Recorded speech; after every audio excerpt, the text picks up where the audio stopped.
تحكيم دور العدول وتمييز غير مبرر بين المهن. انقلاب يكرس من جديد الضرب في مقتضيات الدستور، الضرب في مبدأ المناصفة وإقصاء المرأة العدل من مراكز القرار، بل والركوب على ملفها سياسيا. وما نساوش الملف ديال الدكاترة واللي القانون الحديث يعطيهم الحق في الولوج للمهنة، بينما ملفاتهم مجمدة مجمدة في انتظار إقصائهم نهائيا. المحترمة تتكلم على أشياء وتتقريها، تدير بيان مجلس قيادة الثورة قبل ما تقري القضية محددة.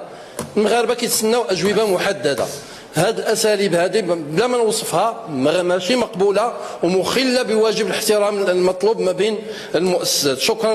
نتمنى من السيد الوزير أنه هذا الأمر أولا أنتم كرئيس اللجنة هذا الشيء يتسحب من محضر الجلسة، وثانيا أنه السيد الوزير يعني يحترم البرلمانيين ويحترم هذه المؤسسة. شكرا. واش التعقيب الإضافي اللي دارته السيدة النائبة المحترمة من مجموعة العدالة والتنمية لا ينصب كما تقول وكما يقول النظام الداخلي في الموضوع نتاع السؤال ديال السيد الوزير، ولكن ملي كنبقاو نقولوا البيان ديال مجلس الثورة ولا الثورة واش حنا كنديروا الثوره هنايا ولا واش كنديروا؟ سولاتو على العدول يجاوب على العدول. ما سمعتش. ماشي معقول ما كيجاوبش. لا حتى اللجنه عاد غادي انا اعطيني غير جمله مفيده من داكشي اللي قالت. قانونكم كذا قانونكم كذا، هادشي كله احكام سوزبقه، وهادشي كله احكام وليس تحليل. باش بغيتي نجاوبها هذا بيان ماشي موقف ماشي نقاش، بيان. حتى دير بيان خصني نجاوبك ببيان. حتى انا قلت لك هذا ماشي موقف مجلس قياده الثوره، انت قلتي اللي بغيتي وانا كنقول اللي بغيت. وصافي انتهى الموضوع.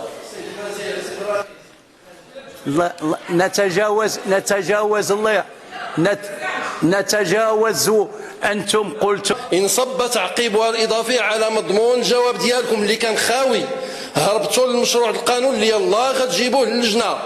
السيدة النائبة طرحات إشكالات كتتعلق بما أثرتموه وما أثير من قضايا بقات بدون جواب، فإما غادي تجاوبوها إما غادي تقولوا ما عندي جواب ومن بعد نتلاقاو في اللجنة ونتكلموا.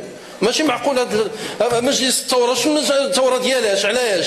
اذا كان شي ثوره على الفساد نعم، اذا كان شي ثوره على البؤس نعم، اذا كانت شي ثوره على البؤس السياسي نعم، كان شي حاجه اخرى كتقصدوها انتم اذا كنتوا كتكلموا على الثوره. حيكر واحد ما غير السيد الرئيس هو حتى واحد ما غادي يوريني كيفاش غادي نجاوب. واش انت اللي غتورينا كيفاش نجاوب؟ قلتي اللي بغيتي ما تقاطعكش. انت قلتي اللي بغيتي انا ما قطعتكش. حيكر ما قطعتكش. سمع اليك الثوره واش سهله؟ الثوره غير جيو ديرها، حنا غير درنا ليها مجازا. الله يهديكم. لا السيد الرئيس حنايا ما حتى واحد باغي يوريني كيفاش غادي نجاوب. انا قريت داك الشيء اللي تقال لي، مجموعه من الاتهامات، مجموعه من الكلمات، مجموعه من البيانات.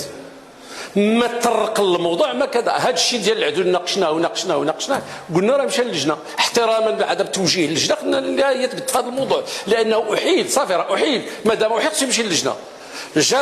انا مستعد نناقش، انا اكبر واحد كيناقش، ولكن كناقش مواضيع محدده وفقا لمنصه الدستور. هذا خصها تكون موضوعيه وخصها تكون تصب في القضايا اللي كتهم الوطن، ماشي البيانات. بغيت نديروا موقف سياسي نديروا على برا، كنديروا موقف سياسي على ظهرنا.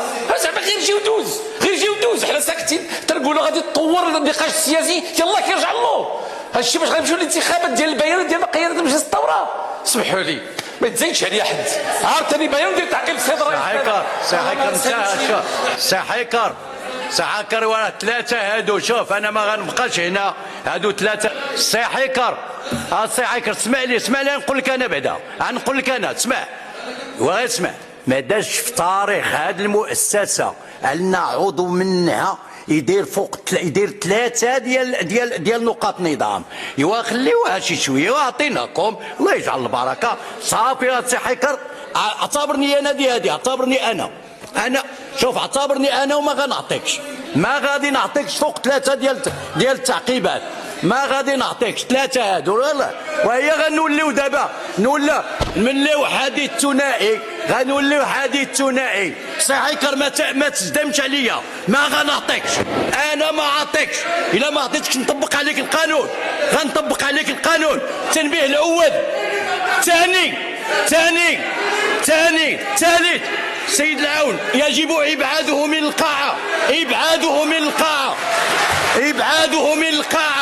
تفضل خرج خرج. هذا القانون، هذا القانون. ابعدوا، اجي خرجوا من القاعه. خرج.